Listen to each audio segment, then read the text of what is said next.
Mais avant, ce débat d'idées sur le verdict rendu par la Cour de justice de la CEDEAO en début de semaine. Vous le savez, cette Cour soulevait une ambiguïté du code électoral voté le 7 avril dernier par le CNT.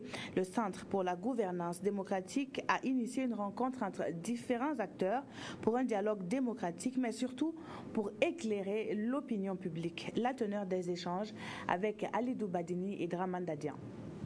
Et non inclusif. Voilà ce que la Cour de justice de la CEDEAO reproche à l'article 135 du nouveau code électoral burkinabé. Est-ce que cette décision permet d'aller vers des élections apaisées, libres et transparentes, qui vont aider le Burkina à restaurer de façon pacifique et sereine l'ordre démocratique?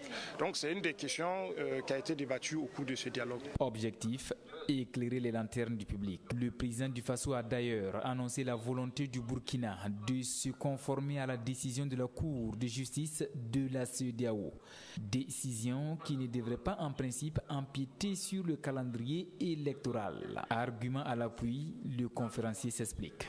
À mon avis, ce qu'il convient de faire, comme le président a annoncé la volonté du gouvernement d'appliquer la décision, c'est de prendre simplement une loi pour supprimer. Puisque l'ex-majorité est d'accord pour que cet obstacle de l'article 131 soit levé. Et supprimer l'article ne signifie pas pour autant que l'État burkinabé n'a pas un droit d'encadrer les droits politiques qui sont des droits par définition subjectifs.